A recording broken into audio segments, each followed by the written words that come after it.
Before we start today, I have to tell you about State Farm agent Brian McDevitt. A lot of our listeners have gone to him for all their insurance needs, and he's been very helpful in getting them the coverage they deserve. There's no games with Brian. He's just here to help and make sure you feel safe. So if you have insurance needs and you haven't called him yet, what are you waiting for? Dial up the number, 630-796-2662.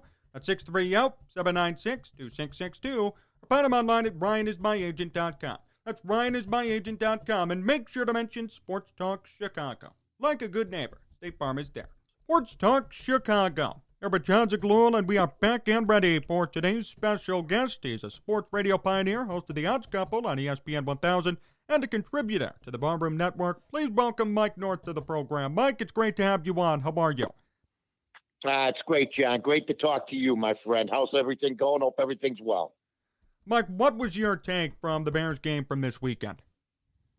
Predictability. I took the over, which was 38.5. I thought that the Buffalo Bills would come out and treat it like a regular season game. Mitch Trubisky is a beloved, not only in the Bear locker room, but in the Buffalo locker room. I was happy for him. He basically has toned everybody out and shut everybody up for the most part.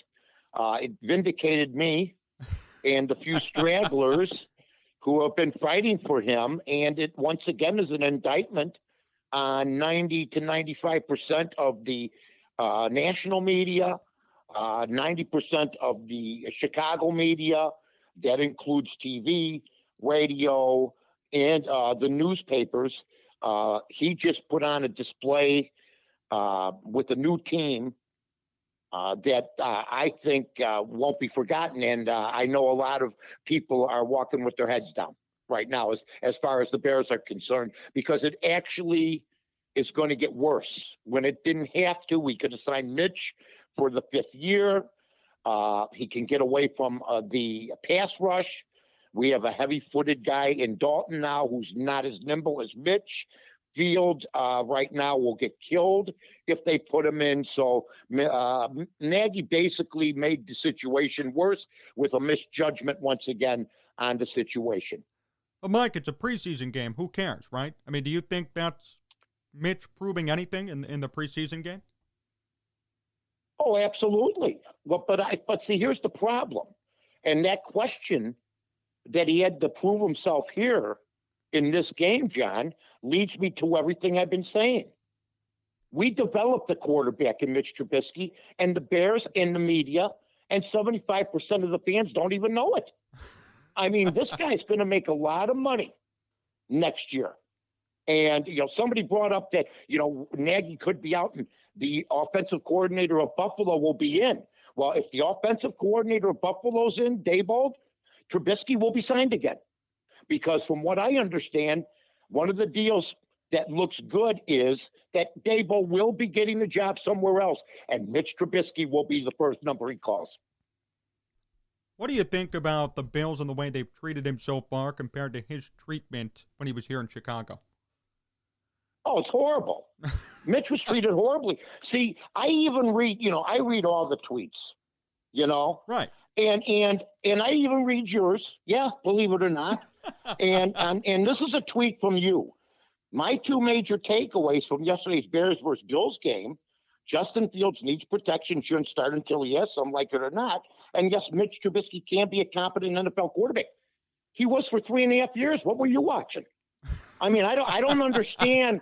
See, because you made the same deal. You've been more or less on Mitch's bandwagon, but I don't know if the heat from callers or what who you're trying to please. But if you look at the statistics of a Mitch Trubisky, you can't say he's a bust.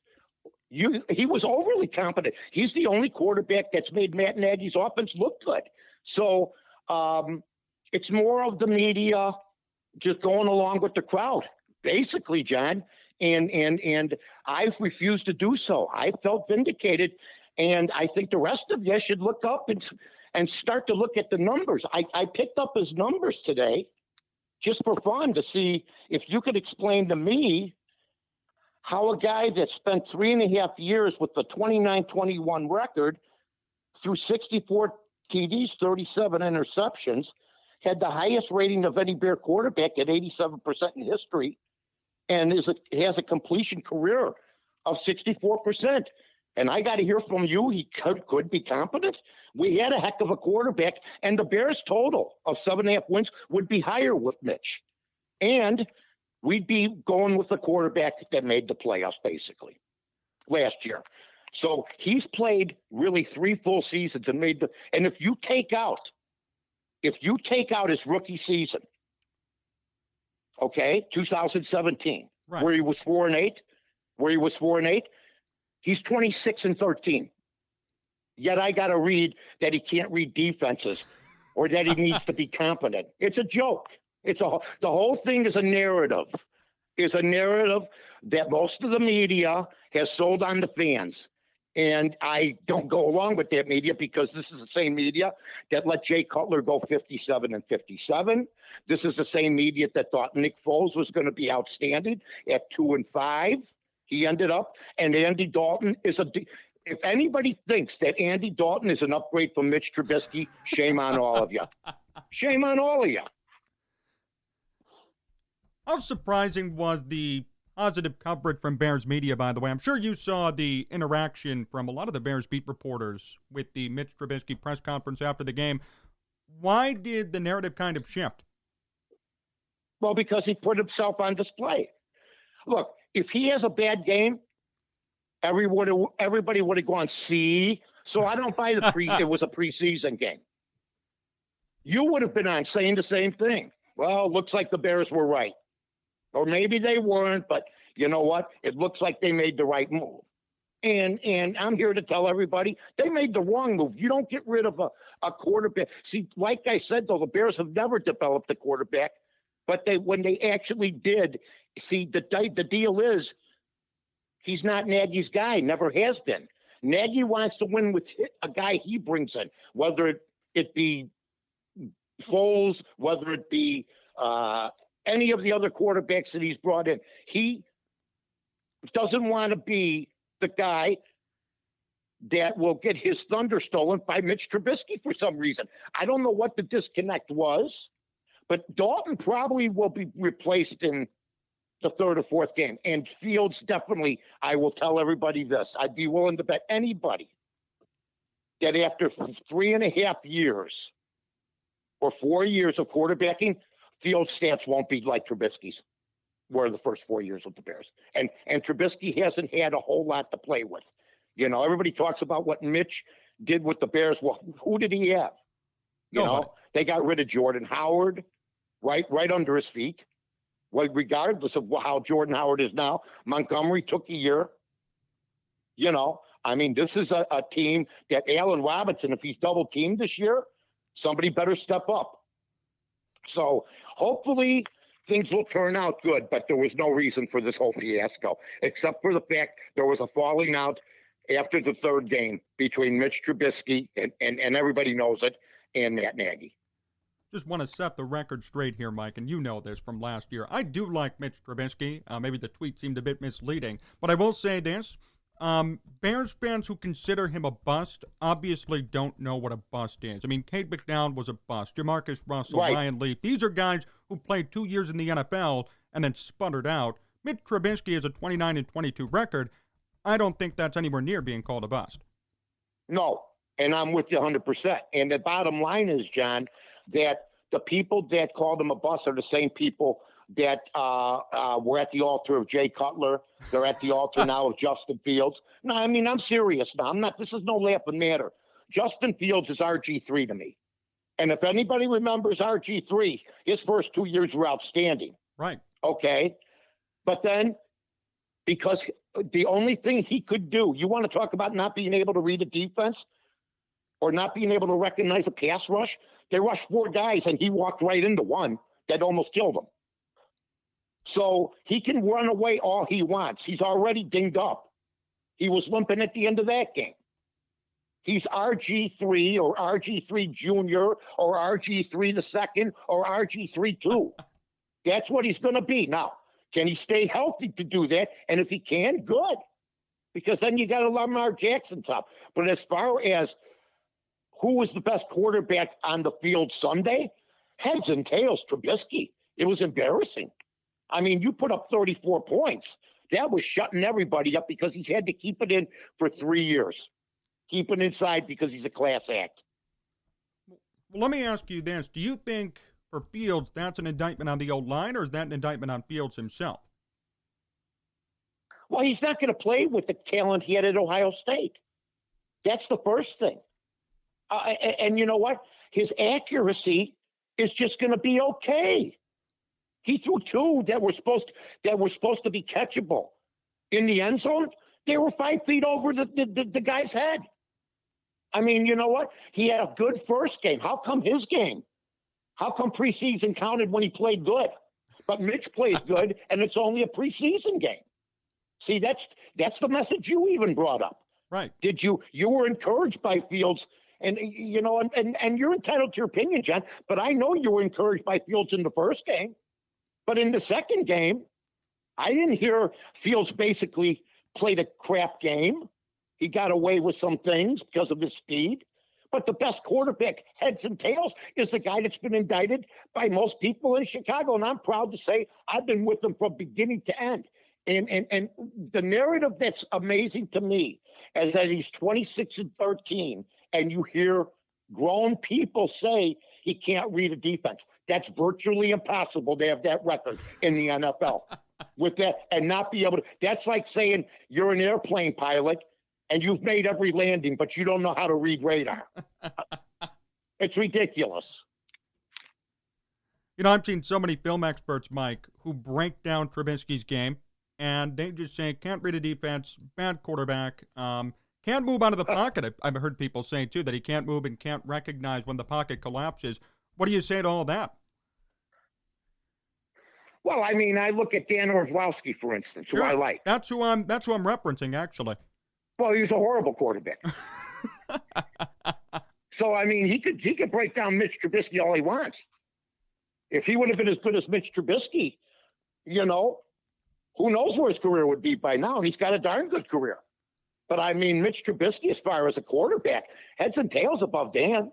And I don't want to hear, well, he played for the Lions. Matthew Stafford played for the Lions. And by the way, how do you get rid of a quarterback that was 9-1 or 10-1 against Minnesota and Detroit the last 3-4 years? How do you get rid of a guy like that? Do you think Justin Fields does that? No. He doesn't match that record, you don't think? What? Then he'd have to go 10-0.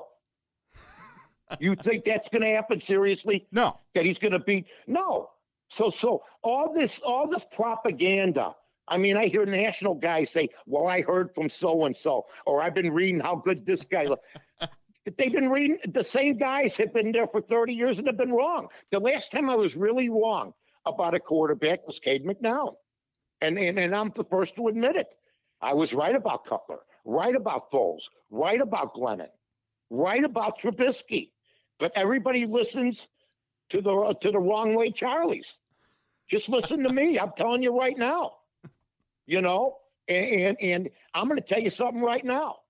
If Josh Allen goes down, they got a quarterback that's going to get them into the playoffs. Because I heard, you know, there was a tweet out saying, well, if he was on an expansion team and you hired him, Mike, he'd be fired in 2 years. Well, if Andy Dalton or Fields were on an expansion team, you'd be fired in 1. And why does it have to be an expansion team? Because Trubisky's on a team with weapons. And did you see how good he looked with those weapons? I mean, that's all you have to look at. They developed them here, and we let them go. Mike North, you're on Sports Talk Chicago. Mike, what's your number one concern for the Bears this year? The defense. That guy doesn't know what he's doing on the sidelines. There's a reason that the DC, the defensive coordinator, has been here since 2013 and never got a sniff. And then they bring in Pettin to help him out. So I'm worried about the defense. But you know what? Hopefully, I won't be worried for long. Hopefully, they'll have a decent year. You know, I'm more concerned about the defense because if we can get some turnovers, get short fields, things could be good at the beginning. What happens if Dalton? I don't care how he looked in the last preseason game. The same people that are saying Mitch it's a preseason game, so it doesn't mean anything, are crucifying Dalton for having a bad preseason game. So, it's all hypocritical. Here's what I know. Dalton throws for a lot of yards. You know why? Because he was always down. But also, because he had to always throw in the fourth quarter with Cincinnati. But also, I want everybody to know this about him before you genuflect to Justin Fields, who's never thrown a pass in a real game. When they traded Carson Palmer to Oakland, then they played Andy Dalton. And whether they won or lost in the playoffs, Cincinnati made it to the playoffs 5 straight years. Okay? Right. So Andy Dalton's not a bum. He may be long in the tooth. But I would say this. I wish it was Mitch, and if you wanted to draft Justin Fields, you could have. I wish it was Mitch and Fields, and I wish Dalton was the backup on Dallas. And I think Dallas wishes that now also, because their quarterback backup situation's atrocious. And you know what? Dalton gave me some comfort. I couldn't agree more. I know Ben DiNucci's doing nothing in Dallas, and that's behind Dak Prescott, who has injury history. Right, John. And here in Chicago, I think the only problem with that theory, Mike, although I would love it, is that, of course, it would spark so much media controversy. No question. But there isn't now with Dalton and Fields already. What do you think's going to happen if Dalton has a bad first half in the first game? They're going to call to put in Fields right away. That's exactly right. So this is like a lesson, John. I have no charge for you because you're an up-and-coming star, and you're a big-time guy. But you want to know something? I've been arguing with these people for years. I got the ins and outs on all of them.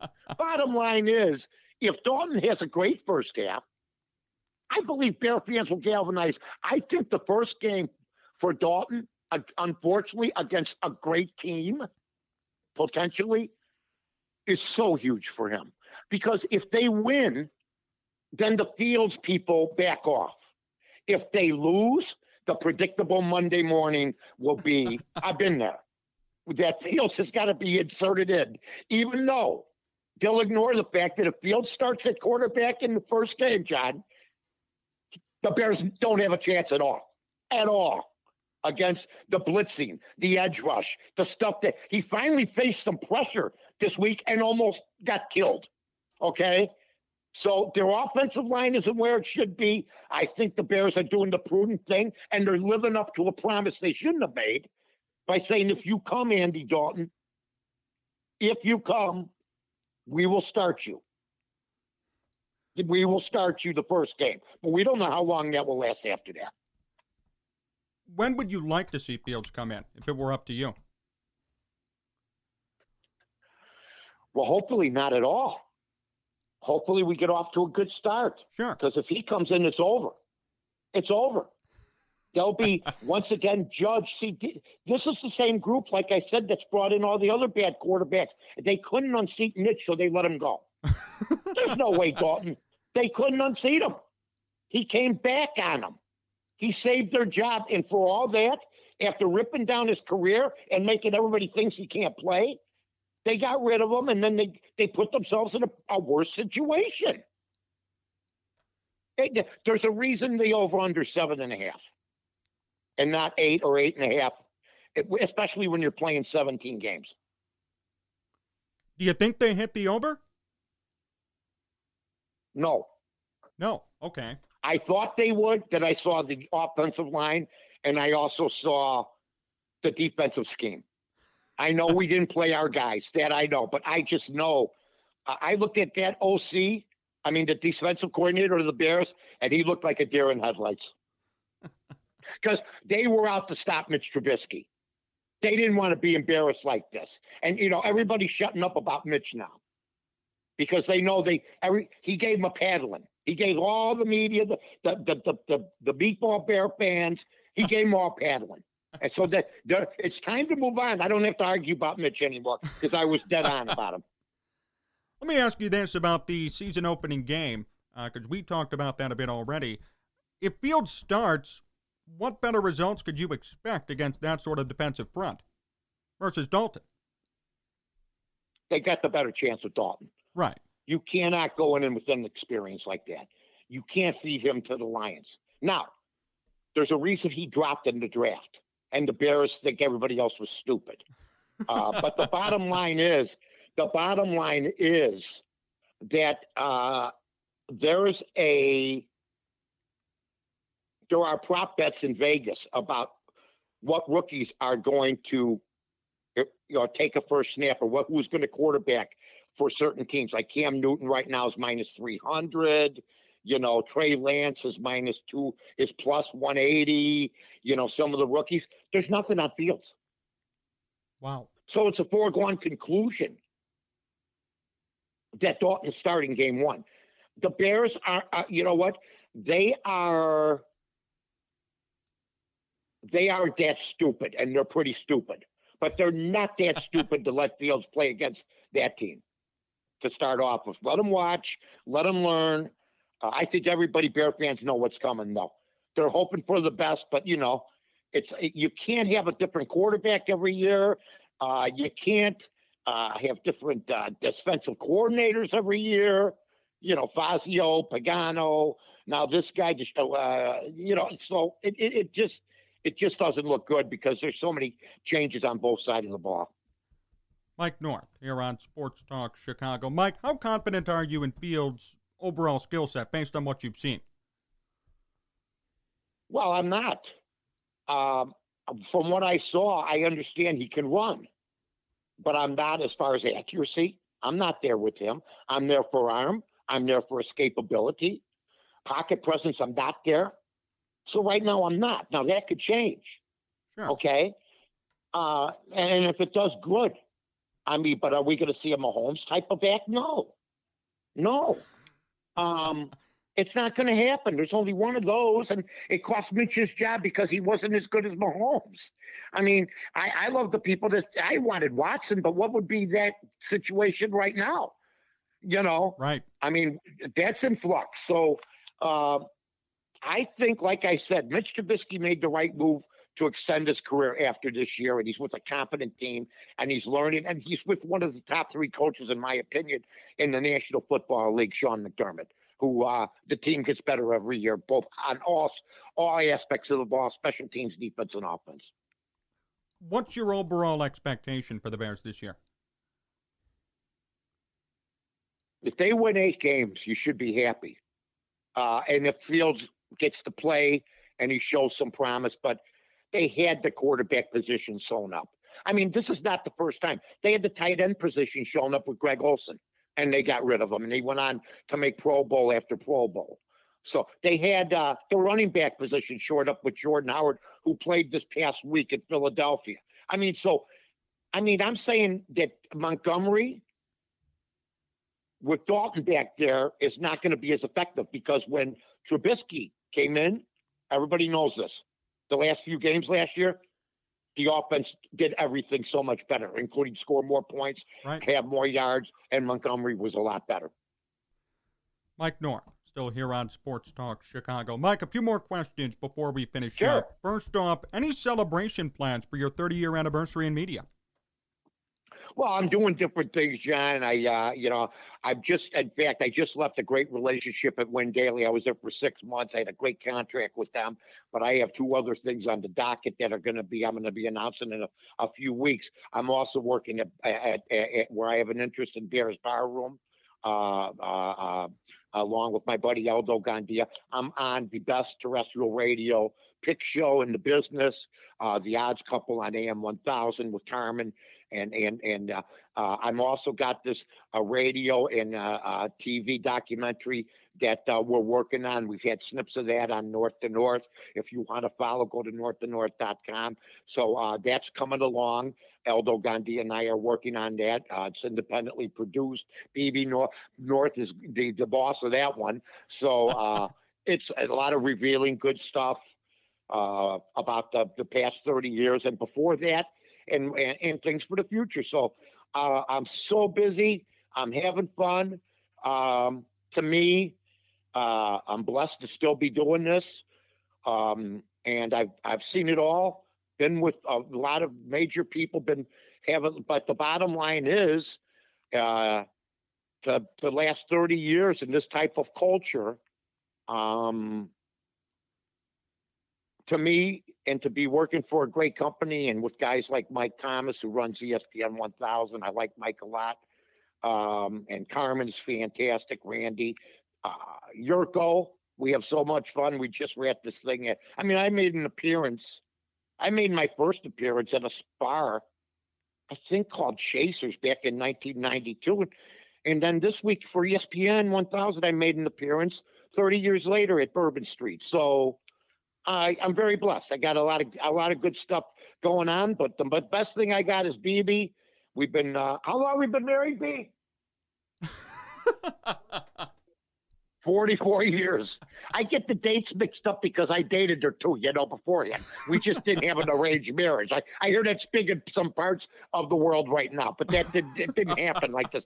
I had to beg. But we've known each other almost 47 years. So that's my main beautiful thing I'm proud of more than anything. How have you lasted so long in this business, Mike? What's been the key? Don't get knocked down. You get staggered. If you're honest, you're never going to have a career for a huge long period of time, unless it's the right time. And I came around at the right time. But then I adjusted.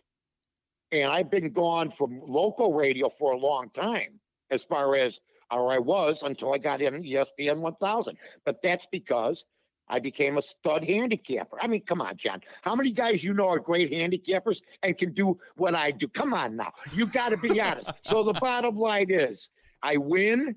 We have an entertaining show.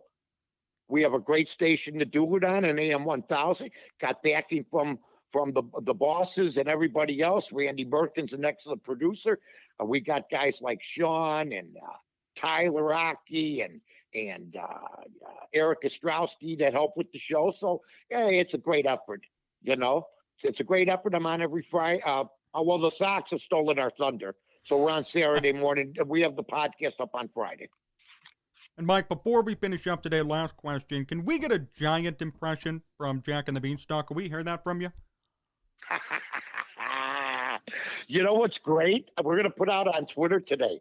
We have the baby now listening to the book. Really? Yeah. But I decided they have a book out. They have books out that you get Jack and the Beanstalk. You can get Jack and Jill. You can get all these different fairy tale type of situations. And we said, let's get our niece, who's, we hadn't seen her because of COVID. She's 9 months old. Let's get her something unique. So we got this book that also has tapes every page, but you have to do the reading. And I read Jack and the Beanstalk, and the Jack came up and he said, "Hey, can I climb that?" And the giant said, "Not on my watch." And I did that, and she loved it. So yeah, it's all fun. It's all a good time, man. That's what I am now, John. I'm no more. I give you the facts. Now I give you the facts. Now you could go and listen and read all the newspapers that used to be. Remember when the newspaper? I don't know how old you are, but the newspapers used to be bigger than pamphlets. And the reason they're pamphlets is most of the, including sports writers, think that the people actually believe what they write. But many of the people stopped reading them years ago. So you got to be honest, and you got to say what you feel, but you got to be right once in a while. And you can't be somebody who goes from quarterback to quarterback. Oh, I like this guy. I like that guy. I don't like Mitch. Well, now I like Mitch, but I like Foles. Oh, wait, Foles isn't good anymore. Let's bring somebody else in. Justin Fields is a superstar. Justin Fields needs more time. Oh, wait a minute. Well, Dalton looks great. No, Dalton doesn't look great. They're all the same people. So when you read, remember who's saying all this nonsense. Look them all up and see what their comments are, or what they were about Mitch, and what they were about Glennon, and what they were about Cutler. Oh, Cutler's going to be an all-time great. He was a 5. Mitch was 29-21. I love the stat. And Cutler got the opportunity to be 57-57 because the media all bought in for whatever well, because the Bears told them to, basically, most of them. You brought up a great point last time we talked, and I think it's even more relevant now. If Justin Fields puts up the same numbers as Mitch, or even does a bit worse, I think there's going to be more positivity around it. Oh, if Justin Fields had Mitch's numbers, they'd have a statue built for him. I mean, I'm not kidding you. But basically in my world, he's got to be 30-20. He's got to throw for more than 10,000 yards. He's got to throw more than 64 touchdowns and less than 37 interceptions. And he's got to have a quarterback rating of over 87. I don't see it happening.